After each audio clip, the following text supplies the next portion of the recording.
I think आमची सुरुवातच इथून होती की तुला मुलगी झाल्यावर कळेल, म्हणजे मूल झाल्यावर पण नाही, मुलगी झाल्यावर कळेल. म्हणजे लेट आले तरी तुला कळेल मुलगी झाल्यावर.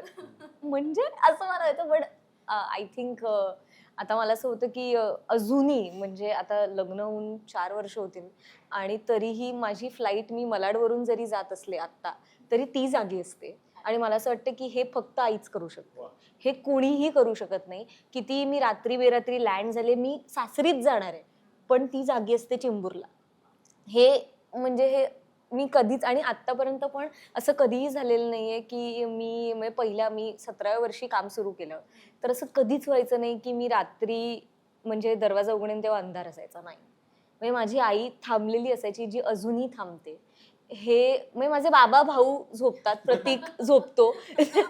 तर आत्ता मला हे मला असं वाटतं लग्न झाल्यावर मला हे खूप जास्त हिट झालं की मी कारण खूप वेळा शूटिंग नंतर मी लेट जेव्हा घरी गेलेले तेव्हा असं वाटायचं की अच्छाच मीच चावी उघडून आपली चालले स्वतः चाललंय.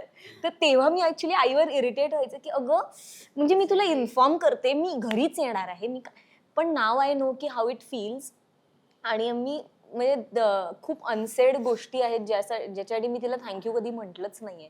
तर ते आय थिंक म्हणून मी ही फिल्म केली.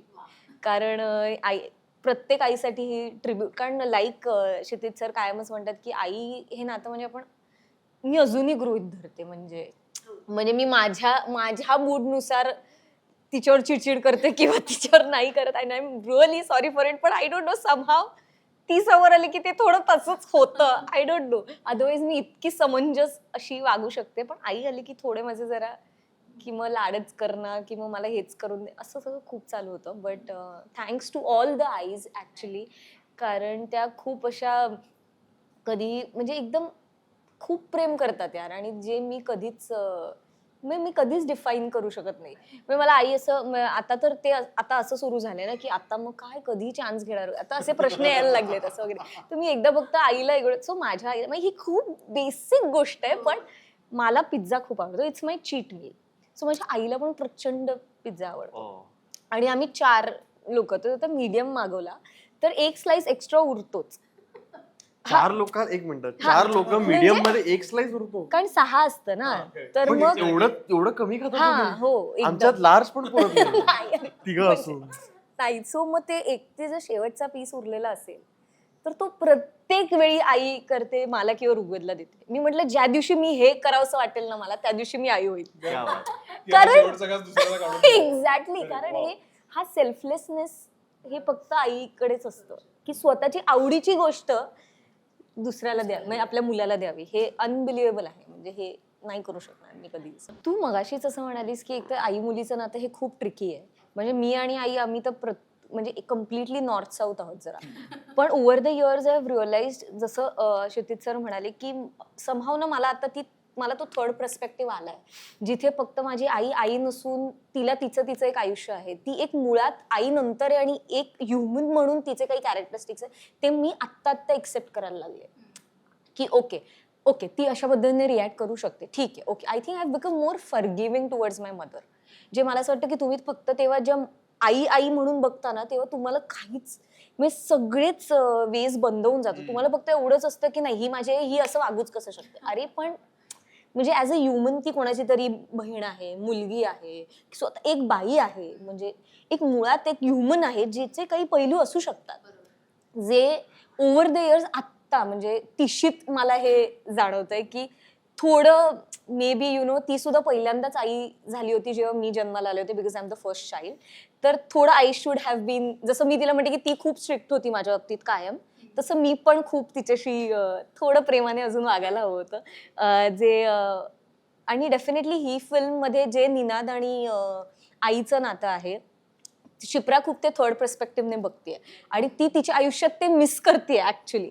So it is always sed ना की the grass is always greener on the other side. तर ते तसंच आहे की समहाव आय फील की तुम्हाला को एक्झिस्ट व्हायचंय. कुठे ते प्रत्येक तुम्हाला 100 काय कुठेच तुम्हाला 100 पैकी 100 मिळणार नाही. पण तुम्हाला तुमची माणसं फाइंड आउट करायची आहेत आणि थोडं जास्त फॉरगिव्हिंग व्हायचंय. तर ते मला असं वाटतं की ओव्हर द इयर्स माझ्या लक्षात आलं आणि ते तुमच्यासाठीच खूप सोपं बनून जातं आयुष्य. कारण आणि सिमिलर आहे इनफॅक्ट, कारण आपण आपल्या आईला पेडेस्टल वरती ठेवतो हो आणि एक्झॅक्टली आपण आपण असं समजत असतो की आपली आई कधीच चुकू चुकूच शकत नाही. शकत नाही. ती चुकली तर आपल्याला असं वाटतं की आपलं सगळं जग हलतं की ही चुकू कशी शकते. मग आपण Yeah. तिला ब्लेम करतो त्या गोष्टींसाठी. कारण आपल्याला असं वाटत असतं आपण तिला ह्युमनच कन्सिडर करत नसतो. कारण आपलं व्हॅलिडेशन, आपली मोरॅलिटी ही आपल्याला आपल्या आईकडनं मिळते. डेफिनेटली. त्यामुळे ते आई आणि अगेन मी पण तसंच समजायचो. पण माझ्या आईमधली ह्युमॅनिटी ओळखायला मला उत्तरने खूप मदत केली. आईने दिलेला असा कोणता लाईफ लेसन आहे जो कायम तुझ्या लक्षात राहील? कोणी आपल्याशी कसंही वागलं तरी आपण कायम चांगलंच वागायचं आणि दुसरं कायम वेळेवर जायचं. वेळेच्या आधी ऍक्च्युली मला 6:30चा कॉल टाइम असेल, ती मला 5 वाजता घराबाहेर काढायची. तर ते मला असं वाटतं मी तेव्हा तिच्यावर खूप चिडचिड केली. माझा पहिलाच शो होता. पण आत्ता मला असं वाटतं की नाही, थँक्यू. म्हणजे मी त्यावेळेला तिने मला जे नाईट आउट्सला नाही अलाव केलेलं आहे, ज्या वेळेला तिने मला फेशियल अलाव केलेलं नाही, आयब्रोज करायला दिलेलं नाही, आय एम टोटली ग्रेटफुल. जेव्हा मला लोक म्हणतात की मी विशीतली दिसते, so I am completely grateful to her. I know, पण नाही, अगेन आय थिंक मला तिची एक क्वालिटी आहे जी माझ्यात थोडी कमी आहे. मला असं वाटतं म्हणजे मलाही फेलियरची डेफिनेटली भीती नाही आहे. म्हणजे मला असं वाटतं की मी कितीही वेळा झिरो होऊ शकते आणि कितीही वेळा उभी राहू शकते. मला त्याचं काहीच नाही आहे. पण त्या 0 टू अगेन जर्नीमध्ये ना मी खूप वेळा क्रिप करते की अरे यार, अरे ती क्रिबच नाही करत, ती खचतच नाही. म्हणजे समोरचा खचेल पण ती खचतच नाही, जे मला असं वाटतं खूप अमेझिंग आहे. म्हणजे कधीही काही असो, शी इज एव्हर स्माइलिंग. तुला कळणारच नाही भेटल्यावर की तिच्या आयुष्यात किती प्रॉब्लेम्स आले. आणि माझ्या चेहऱ्यावर लिहिलेलं असतं. म्हणजे काही नसेल चालू तरी मी आपलं की अरे ऐक ना वगैरे. तर मला असं होतं की हा काय जो दे माझा असं. तर ते मला माझ्या आई वडिलांकडून खूप शिकायचंय. म्हणजे अमेझिंगली पॉझिटिव्ह आहेत ते. म्हणजे मला ते पॉझिटिव्ह असण्याचा राग येतो कधीतरी, एवढे पॉझिटिव्ह आहेत ते. सो या मला माझ्या लग्नाचा काळ, आय थिंक जेव्हा माझं लग्न 18 मेला लग्न झालं, ते 16, 17, 18 मे मला आय वॉन्ट टू रिलिव्ह. कारण एकतर त्याच्या आधी माझं खूप कायमच काम चालू असतं, टचवूड. बट ऍक्च्युली 3 दिवस सुट्टी घेऊन मी घरी होते. तर मला असं वाटलं की मी फार वेळ घालवूच शकले नाही ॲज अ मुलगी आई वडिलांबरोबर.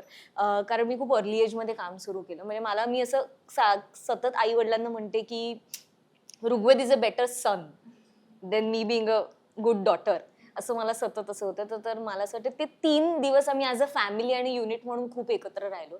त्याच्यानंतर मग त्याच्या आधी पण मी वेगळी राहत होते, आत्ता तर ऑब्व्हियसली वेगळीच. तर ते मला I really want to relive. मला ऍक्च्युली आई बाबांना दोघांनाही हे सांगायचंय की खूपदा म्हणजे मला बऱ्याचदा असं होतं ना की पेरेंट्स होणं हा तुमचा चॉईस असतो. पण खूप वेळा असं सतत एक पेरेंट फिगर कडून असं बोललं जातं की हे मी केलं म्हणून तू हे करू शकतेस, हे मी केलं म्हणून तू हे करू शकतेस, किंवा हे. तर जे माझ्या आईवडिलांनी कधीच केलेलं नाहीये, ह्याच्यासाठी मला थँक्यू म्हणायचं आहे. कारण त्याच्यामुळे माझी ग्रोथ कधी लिमिट नाही झाली, माझ्यावर कुठलं प्रेशर नाही आलं, आणि ॲट द सेम टाइम त्यांनी मला ॲज अ इंडिव्हिज्युअल म्हणून खूप ग्रो होऊ दिलं, फक्त त्यांची मुलगी न ठेवता. जे मला असं वाटतं खूपच रेअर आहे. कारण एक सतत एक अथॉरिटी आपण थोडेफार मी जिथे बघितलेलं आहे तिथे ना सतत एक काही आईवडिलांना सांगायचं असतं की म्हणजे मी केलं म्हणून तुझं हे झालं. Which I feel is it was your choice to become parents. आणि उद्या मला बाळ झालं तर हे मी कधीच नाही करणार. म्हणजे माझी समजा ह्या लेवलला आतापर्यंत मी पोचले, तर तो इथूनच त्याची किंवा तिची सुरुवात होईल. विच आय फील की थँक्यू टू माय पेरेंट्स. काही त्यांचंही आयुष्य सोपं नव्हतं, नाहीये, पण तरीही ते माझ्यापर्यंत ते कधीच पोचवत नाही. पण ॲट द सेम टाइम त्यांनी करेक्ट गोष्टींची मला जाणीव मला आहे. त्यांनी ती त्यांच्या पद्धतीने मला पोचवले, पण नॉट हे सेईंग की आत्ता आम्ही तुझ्यासाठी हे केलं तर तू माझ्यासाठी हे कर. विच आय फील की म्हणजे काही बांधिलकीच नाहीये त्या आमच्या रिलेशनशिपमध्ये, म्हणून अजून आम्हाला एकमेकांसाठी खूप करावं असं वाटतं. जे आय फील की आय एम रिअली ग्रेटफुल.